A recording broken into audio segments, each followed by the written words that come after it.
Hello everyone. A lot of people are worried about not being able to speak English fluently, right? చాలా మంది నాకు చెప్పేది ఏంటంటే madam చిన్న చిన్న సెంటెన్సెస్ అయితే ఓకే కానీ కంటిన్యూస్గా మాట్లాడదామంటే రావట్లేదు అని చెప్తూ ఉంటారు.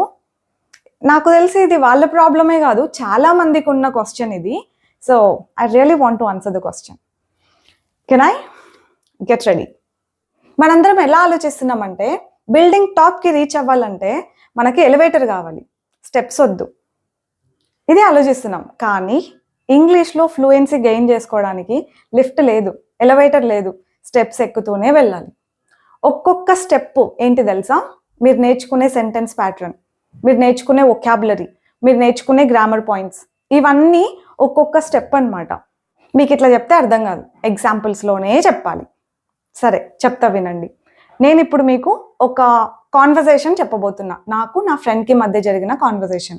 ఇది మీరు జాగ్రత్తగా విని ఇది నేను మీకు చెప్పగలుగుతున్నానంటే నేను ఏం నేర్చుకొని ఉంటాను, ఏం నేర్చుకుంటే ఇలా మాట్లాడగలుగుతామన్నది బాగా గమనించండి, ఓకేనా? నేను నిదానంగా చెప్తా. Alright, so here is the conversation.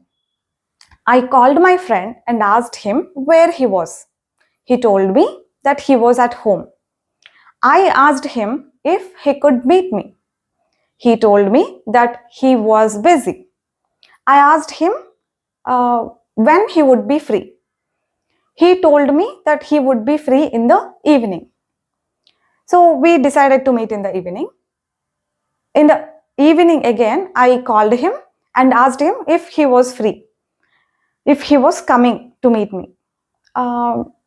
He answered my call and he told me that he had to go somewhere. I asked him where he had gone. He told me that he had gone to drop his sister. I asked her where she was going. He told me that she was going to write some exams. Okay, ఇలా చాలా conversation జరిగిందిలేండి. ఇప్పుడు మీకు ఏం అర్థమైంది? నేనేం నేర్చుకొని ఉంటే నేను ఇలా మాట్లాడగలిగాను. ఫస్ట్ థింగ్ ఒకాబులరీ బాగా రావాలి. తర్వాత సెంటెన్స్ ఫార్మేషన్. ఏ సెంటెన్స్ ఫార్మేషన్? టెన్సెస్ బాగా రావాలి. ఇందులో నేను మోడల్స్ ఇంక్లూడ్ చేశాను. రిపోర్టెడ్ స్పీచ్ కూడా, మొత్తం ఇదంతా రిపోర్టెడ్ స్పీచ్లోనే ఉంది.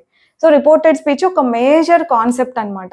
దాన్ని మీరు ఆ రూల్స్ ఈ రూల్స్ అని చెప్పి చాలా కన్ఫ్యూజ్ అయ్యి నేర్చుకుంటున్నారు. దాన్ని కొంచెం సింప్లిఫై చేసుకొని నేర్చుకోవడానికి ట్రై చేయండి. బికాజ్ రూల్స్ మనం ఎగ్జామ్స్ రాయడానికి మాత్రమే హెల్ప్ అవుతాయి. అంతవరకు రూల్స్ నేర్చుకోండి.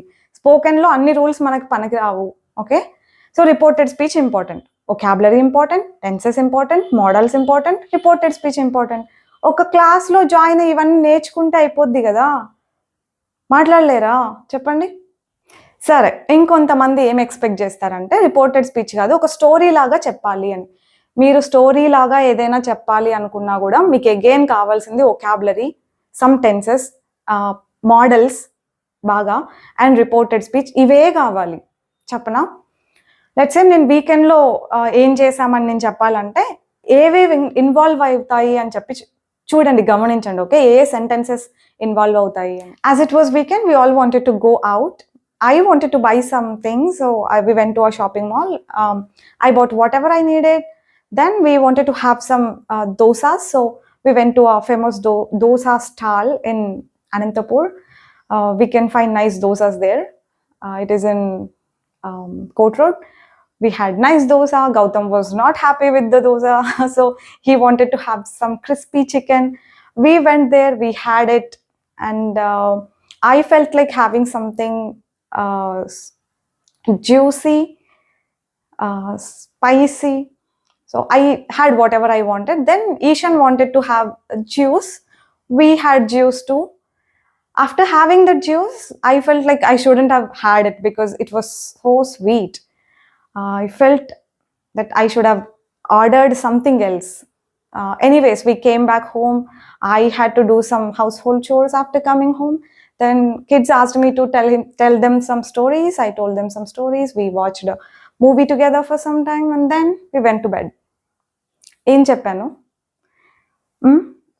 అన్నీ కూడా టెన్సెస్ ఉంటాయి, మోడల్స్ ఉంటాయి, ఇంకా కావాలంటే రిపోర్టెడ్ స్పీచ్ ఉంటాయి. ఇంతకు మించింది ఏం లేదండి. ఫోకస్ చేయండి, వాటిపైన మాత్రమే ఎక్కువ ఫోకస్ చేయండి. ఇప్పుడు కెన్ అంటే గలను, కుడ్ అంటే గలిగాను, షుడ్ అంటే చేయాలి, ఇలా నేర్చుకుంటే మాత్రం అయినట్టే. దాంట్లో చాలా వేరియేషన్స్ ఉంటాయి. అవన్నీ నేర్చుకోండి. మాట్లాడలేకపోవడానికి ఏం ఉండదు అక్కడ. నేర్చుకుంటే కరెక్ట్గా నేర్చుకుంటే అన్నీ మాట్లాడొచ్చు. ఓకేనా? ఓకే, అయితే నేను ఒక చిన్న క్వశ్చన్ని క్లారిఫై చేశాను అనుకుంటున్నాను. I will see you all later with some other concept. Bye bye, take care.